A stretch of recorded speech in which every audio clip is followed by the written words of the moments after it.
Motoring 2010 on TSN is brought to you by Quaker State, Real Durable Oil, and Michelin, a better way forward.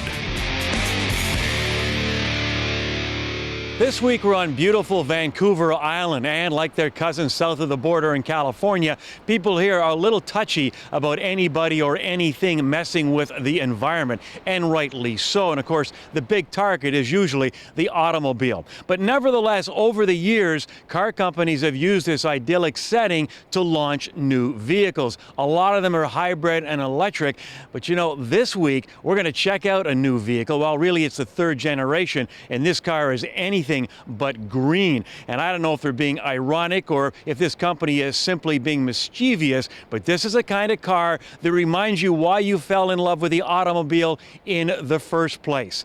Front engine, rear wheel drive, V8 power, you gotta love it. However, the marketing people that represent Infiniti are of course much smarter than yours truly, and they like to describe the new Infiniti M as inspired performance.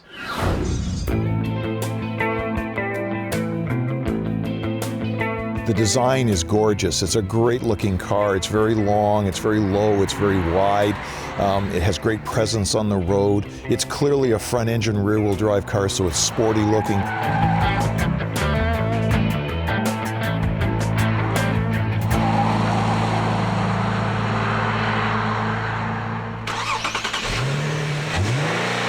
There's two engines available, a 3.7 liter V6 with 330 horsepower and a 5.6 liter V8 with 420 horsepower. So it's a really quick car, but the fuel economy is incredible. It's up about 15% from the previous generation. So we think that's a really good combination. Hey, you can have fun to drive and you can have fuel economy, and you know, this car is great for that. That's what all inspired performance is all about.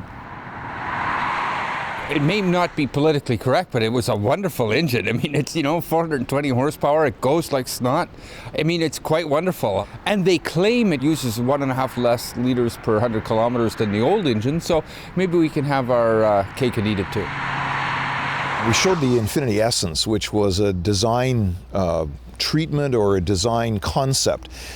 It's not a vehicle that we plan to build, but the whole idea was to show the world what the design vocabulary will be for Infiniti, the way we want our vehicles to look. So the Essence, for example, has very defined side sculpture to it. It's very long and very lean looking car, very low looking. So you can see how that's translated into the look of the M.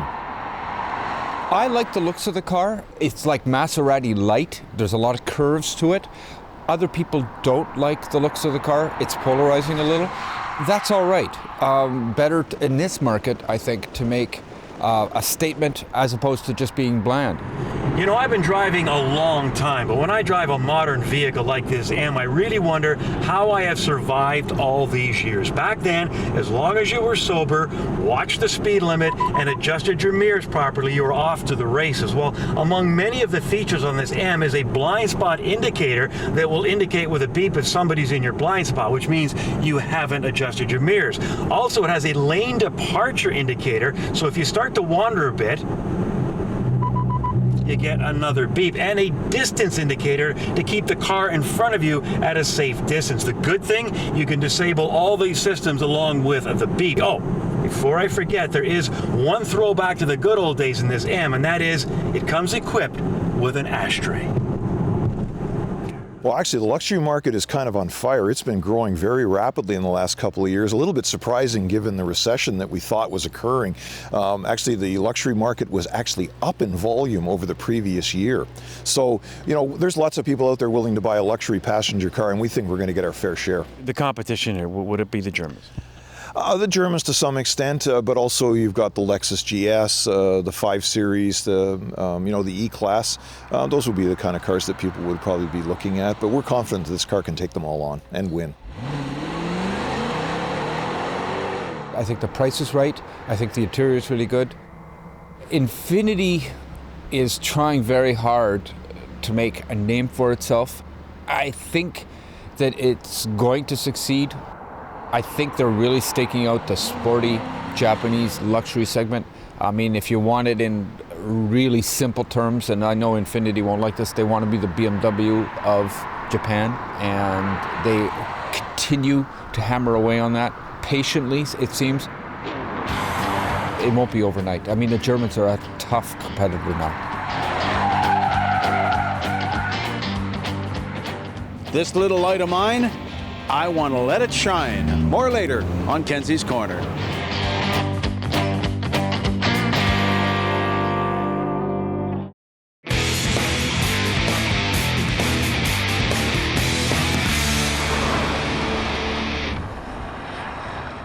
The pedal's to the metal and the company's showing no sign of lifting anytime soon. On this edition of Test Drive, the latest Hyundai. This is the all-new Sonata.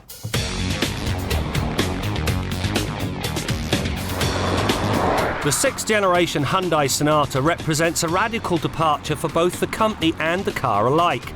Not only does the latest model possess significant road presence, its dynamic flowing style breathes new life into an otherwise staid segment. Family sedans tend to be refrigerator boring at the best of times. It's also a car that's full of surprises.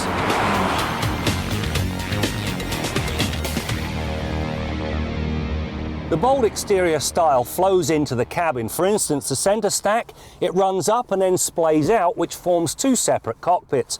I also like the treatment of the climate controls. The other things, comfortable seating, tilt and telescopic steering wheel, and all the usual amenities, everything from air conditioning to Bluetooth.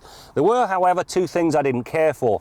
The bass radio, its sound is rather thin. As for the plastics, some are very nice, some less than nice.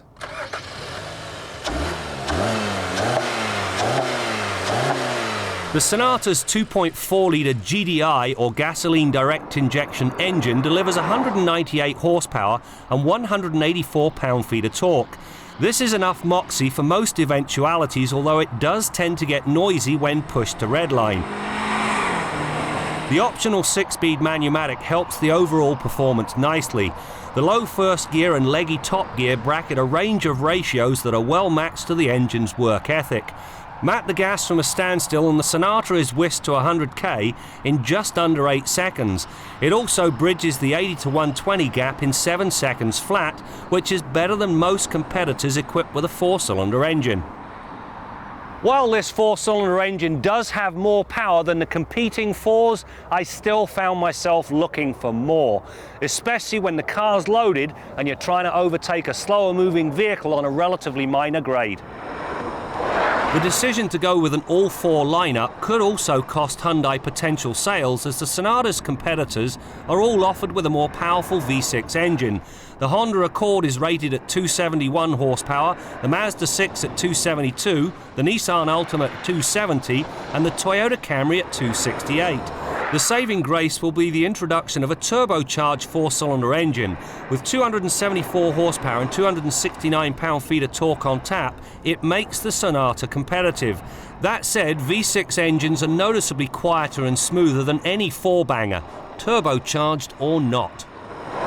The hallmark of any good family sedan is the ability to carry 4 adults and their luggage in complete comfort. This car succeeds. Plenty of legroom, plenty of headroom, 60/40 split folding rear seats, and behind that 16.4 cubic feet of cargo space, which is more than the Accord or the Camry. Just watch the deck lid hinges because they will crush anything placed beneath them. The Sonata is surprisingly accomplished in terms of its handling characteristics. Considering that this is, first and foremost, a family sedan, it hunkered down very nicely through the pylons. Compared to the previous model, it is decidedly sports car-like. The amount of body roll is limited to a handful of degrees, understeer is far enough out it's fairly described as benign, and the feel and feedback afforded by the steering is right up there with the segment's best. Ride-wise, the Sonata is also easy to live with when just tooling around town. This new Sonata comes with some very pleasant surprises. Strong exterior styling, a very nice interior that's got a lot of content, and this is the base car. You'll also find a car that will accommodate 4 the way a good family sedan should, and it handles exceptionally well. All of which left me thinking one thing. This car needs an up-level engine with more power, and it needs it sooner rather than later.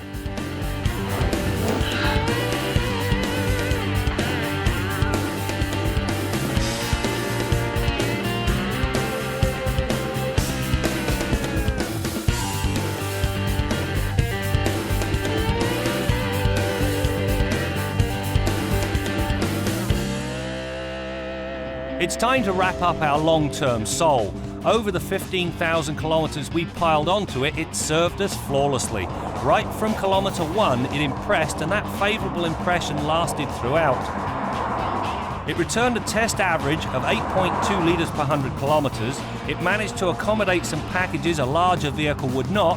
It handles very nicely, and it was generally comfortable. If there were a wish, it would be for a slightly softer suspension.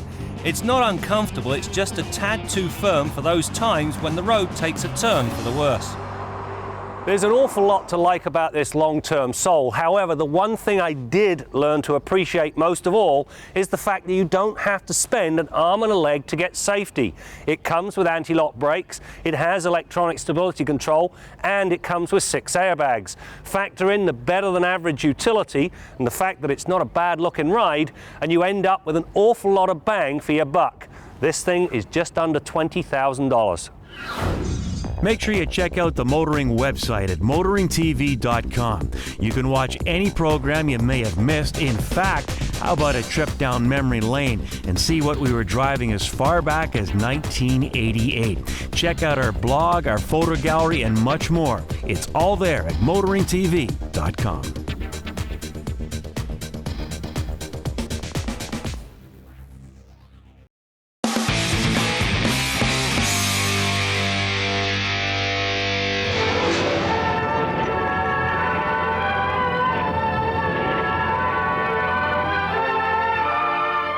Rollovers have been around for a number of years, of course, but they are increasingly important. And if you look at, for example, US accident statistics, rollover fatal accidents account for some 25% of all fatalities.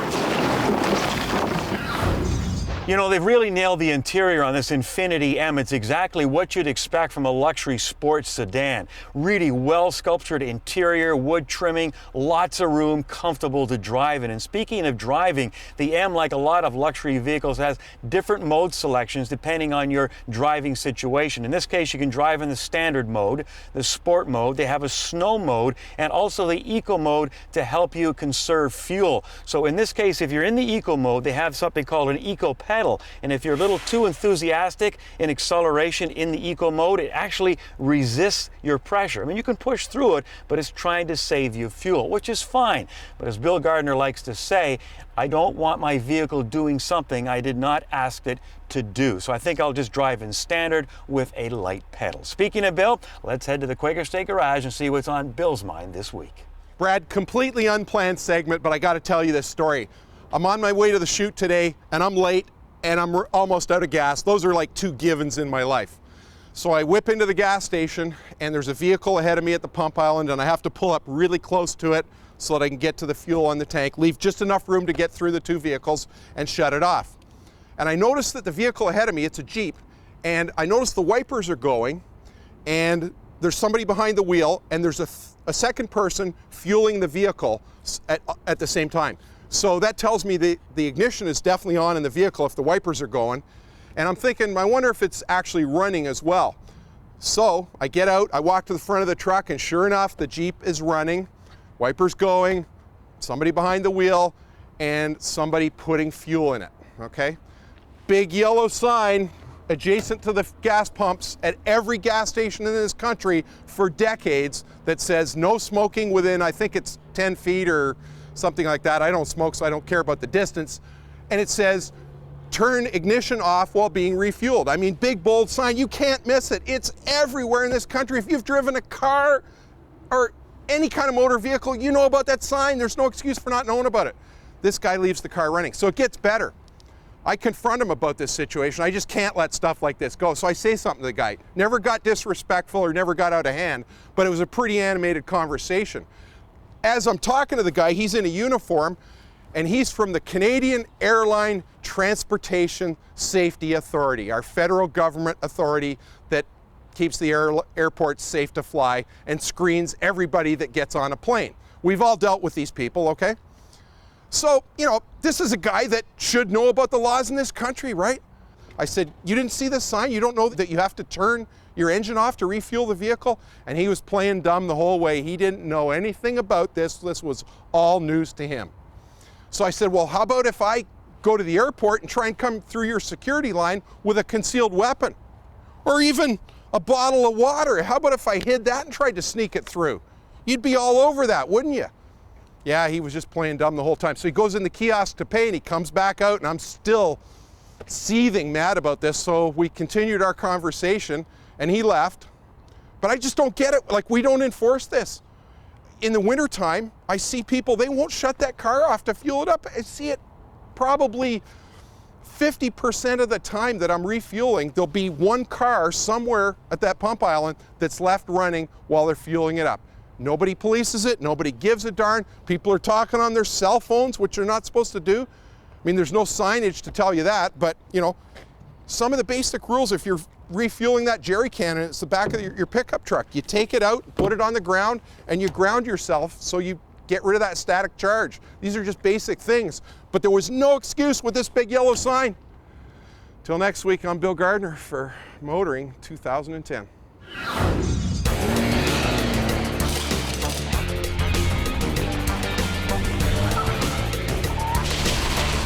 Michelin, a better way forward.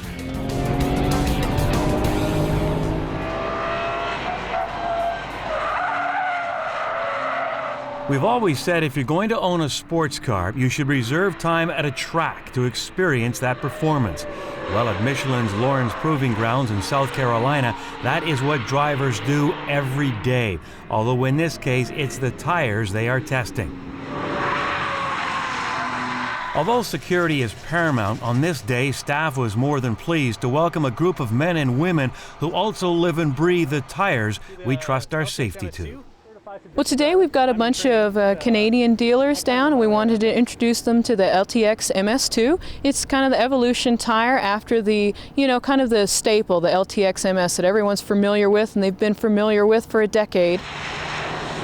Other companies have obviously given us the same opportunities.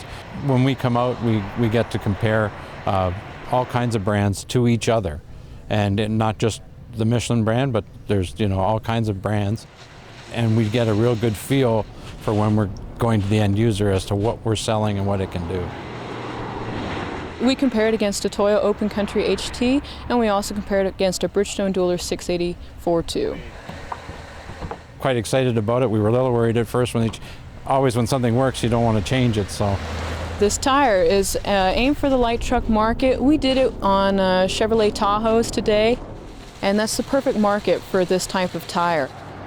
You really don't realize until you have to use the tire what it can do. So, we're all driving back and forth to work. We don't really get to see it, but it's when there's an emergency avoidance maneuver you have to make or emergency braking that you really start to feel the difference between them. So, in my opinion, that really made it easier to tell the difference in the vehicle with that tire on, what it was doing, and then going to the end user and saying, listen, I know because I've driven it, this can do this. So it worked well for me. I really got a lot out of it, for sure.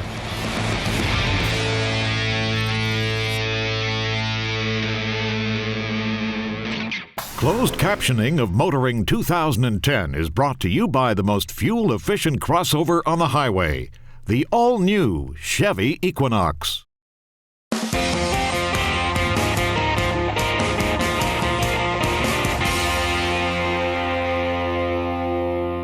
Back when I used to drive to university, that'll be back in 1950, I could always tell when the Toronto traffic light computer was on the fritz. That's because traffic was a nightmare.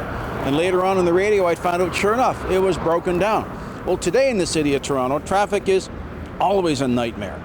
Now, officially, the city of Toronto says it's because that system hasn't been updated significantly. The traffic computer is too old. Now, the cynic might say, who me, it's part of the city of Toronto's overall objective to make driving as awful as possible so you get into the subway. No, not for the mayor, of course. He's going to keep his limo. That's okay. The other cynic in me, there's a lot of that, is that every urban planner in the city of Toronto is in the hip pocket of the stoplight manufacturing people because virtually every major intersection in the city should be a roundabout. But that's a story for another day. The question is, why do they do this? Why do they make it as tough to drive in this town as possible? You go to New York City, and you can almost see a ballet-like performance. You stand on any of the major avenues, you watch the green lights go blink, blink, blink, blink, blink as they all turn on in perfect sequence. Traffic is crazy there for sure, but it moves remarkably well because their traffic computer actually works. What do we have to do in this city? I don't really know, except maybe get half a brain. Now, what does this mean to those of you who live in smaller communities? Well, a friend of mine moved from the big smoke here in Toronto out to Kitchener a few years ago, and he said traffic jams there are like 3 cars at the same stoplight. Today, it's almost as bad as Toronto used to be. This is a problem that's going to be everywhere in every city. It's going to create more pollution, it's going to create more traffic, it's going to create less safety for our people on the roads. City Council, give your heads a shake. I'm Jim Kenzie. Off the top of the program, I mentioned that the Infiniti M is not exactly a green car. Maybe I was being just a little unfair. Sure, it has a V8 with 420 horsepower, but like a lot of manufacturers, Infiniti is getting much more fuel efficiency and better emissions out of bigger displacements. In fact, this V8 is more fuel efficient than the old V6. Lots of technology involved, including gas injection. Now, the question is, can they get some customers out of the German showrooms? Well, I'll tell you one thing, this new M is a good start. It is one sweet car. And I know it tops out at just over $73,000, but look at some of that competition. And with 420 horsepower, this car could be considered a bargain in someone's world. Just not mine. Before we go, we want you to check out the new and improved motoring website at motoringtv.com. Among other things, we've added some of this country's top automotive journalists who know what they like, know what they don't like, and they're not scared to tell you. That's it for now. We'll see you next time out as we continue to bring you more stories about cars and the people who drive them. I think that they're putting a bib on a dog for no particular reason, silk one at that. And, you know, God bless them if they think they can do it. I don't think so. I mean, the minivan market is for young families, and young families typically are broke. Motoring 2010 on TSN has been brought to you by Quaker State, Real Durable Oil, and Michelin, a better way forward.